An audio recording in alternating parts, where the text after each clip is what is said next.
Hello and welcome to the Army Historical Foundation's newest series, Feeding an Army. I'll be your host. My name is Shoshana, and today in this episode, we'll be going over the rations given to Army soldiers during the Revolutionary War and the Civil War. So we're going to hop right into the Revolutionary War.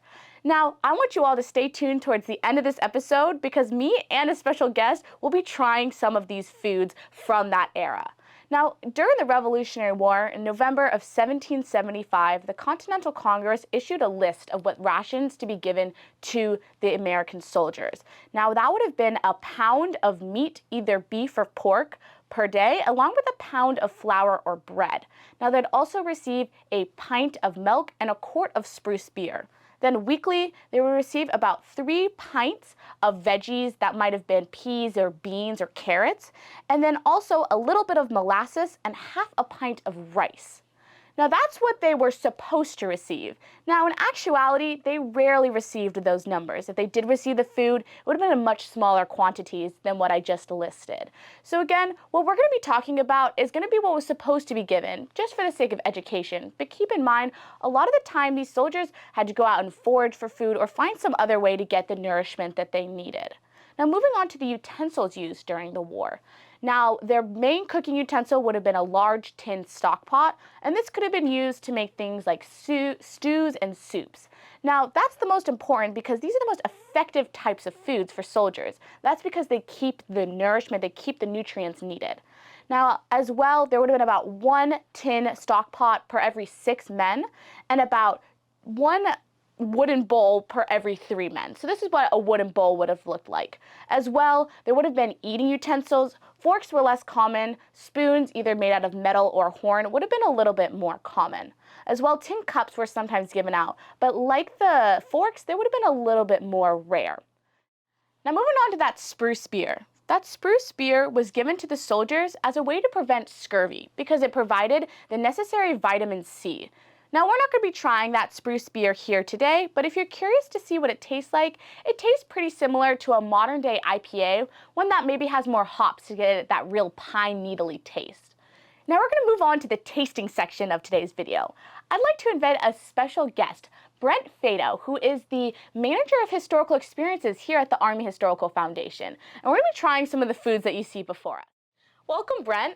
Now, what we have before us that we're going to try in just a second, we have a loaf of 1750s bread. Now, actually, in the Revolutionary War, most of the flour would have been made into hardtack. But we're going to get into hardtack a little bit later during the Civil War portion of this episode, so I decided to make something different and make this bread. Now, I used molasses to make this, which gives it that nice brown color, but also because they were given molasses in their rations, so I wanted to incorporate that a little bit. As well, we have a soup/stew mixture over here, and this has got your classic ration ingredients in it. It's got some roast beef, it's got some carrots, some parsnips, and some peas, just kind of those root vegetables you might have been able to scavenge, and all kind of thrown into that pot and made into a stew. So we're going to get trying, and we're going to let you know how we think this food tastes. All right, here we go. All right, I'm going to try with the bread. Just kind of rip off a chunk here and pass it on over. Thank you. There we go. I've definitely had better bread than this. I don't know, this is pretty good. I think it'd be better used to sop up stew or something.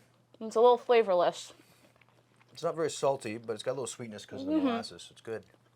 It's got the depth of flavor, just not my favorite flavor. Good. So my thing about the bread, it doesn't have a lot of salt in it. They didn't add any salt, really, in many of these recipes. But what I find interesting is the texture. It's quite similar to modern bread. And I make a lot of challah. I'm Jewish, and our challah is very light. It's very doughy. It's delicious, by the way, if you ever get the chance. But what I think is interesting is the recipe that I used just told me to throw all of these ingredients into the bowl and get mixing. But the way that I usually make bread is you put the warm water and the yeast and you let that yeast activate. And that's what I did for this. And I really think that's what helped let it rise and let it have this kind of springy, glutinous texture instead of, if anyone's ever made a bad loaf of bread, you know that brick you sometimes get when you didn't properly let it rise or the yeast didn't activate. So I think that's pretty interesting there. Let's go for the whole tamale. Got a little piece of everything in there. That's good. It's really good. It's very beefy. Very hearty, yeah. This reminds me of an account from the Battle of Brandywine.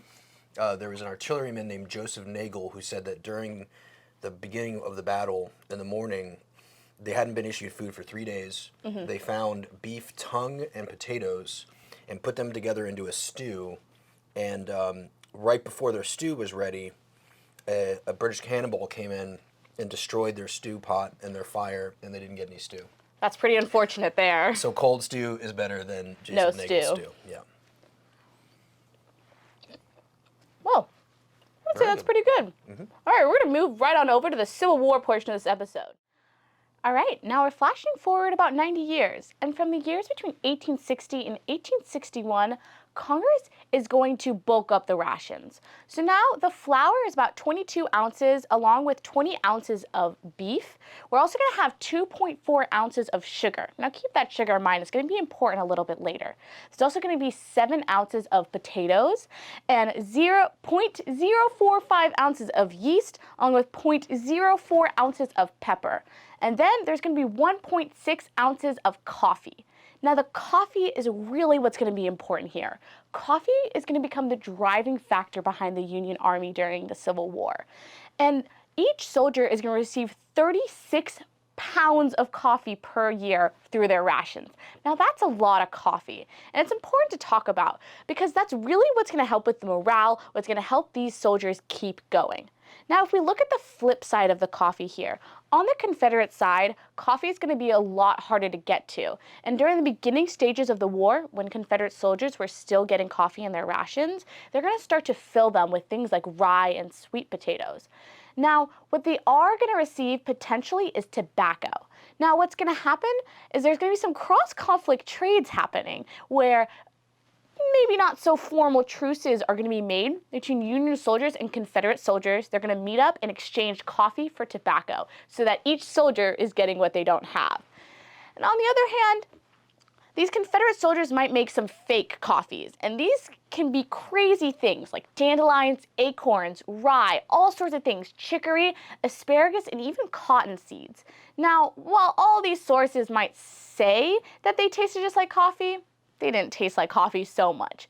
But this coffee was so important that John Greenspan, who is a curator at the Smithsonian National Institute of American History, said that in his studies of letters from soldiers home from the war, that the word coffee was said more than words like Lincoln, like slavery, and like war. That kind of shows how important this coffee was to soldiers. Another soldier, Ebenezer N. Gilpin, who was a part of the 3rd Iowa Cavalry, said that, quote, "Nobody can soldier without coffee." And I think that really shows just how important coffee was to these soldiers. So I'm going to try a little mix of this sweet potato and this coffee. And that's because I think that just regular coffee can be a little boring. So we're going to try a Confederate recipe for sweet potato coffee. And to join me, we have, again, Brent. And he's going to be trying this coffee and this hardtack with us. Well, welcome back, Brent. I see we have a little bit of a costume change here. That's right.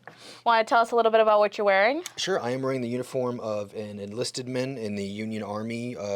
Really a lot of different times in the war, and this is an infantry coat because it is poked in light blue, which is the color of infantry, which is still the color of infantry today. Oh, wow. Yep. That's a nice fun fact there. That's right. All right, so what we have in front of us, we have that hardtack I was talking about earlier. Now this is made out of flour, water, and I did add a little bit of salt in there. But this is really intended to be super shelf stable. And we know that because we still have hardtack from the 19th century in museums today. And I actually heard a little story about the fact that there is a piece of hardtack in a museum with a bullet embedded in it from a battle during the Civil War. So this stuff is pretty hard. It's known to crack a few teeth. So we're going to be extra careful eating it today. As well, what I was talking about earlier, we have this sweet potato coffee mixture. We each have our own mug here, and we're going to give it a little taste test for you and let you know how we think about it. Okay, here we go.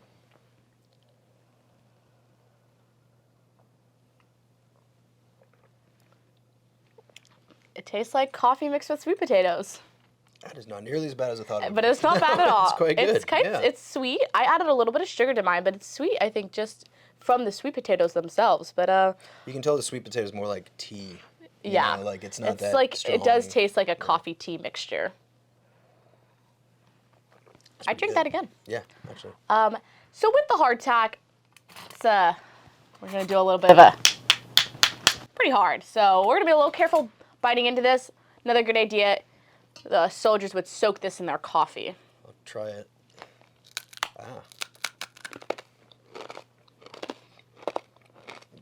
Got it. It's a giant saltine cracker. But much harder. Mm-hmm. And I heard you had some stories about what some army soldiers would do with their hardtack. Sure. Because if you're eating this every day, you're going to want to find something else to do with it. Yeah, they used to, because it's really just salt, water, and flour. There's no, there's no raising or anything like that. It's really, so in order to soften it, they would often dip it like you're doing right now. They would, if they had a ration of like a bacon that you would, need to cook, then they would often cook their bacon cook their hardtack in the bacon grease to soften it up. And I've even heard of them grinding it finely to basically turn it back into a salted flour that then they would rebake into a bread, which is crazy.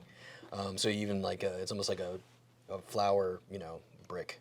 So different ways to do it. Yeah. We're going to eat a little bit more, and then that's about it for our video today. I really hope you enjoyed it. If you did enjoy it, make sure you like and subscribe. And if you want to support our mission and support the Army Historical Foundation a little bit more, head to www.armyhistory.org. And I want you to stay tuned for next episode, because next episode I'll be getting into the rations from World War I and World War II. And let me tell you, I got some fun things up on the board.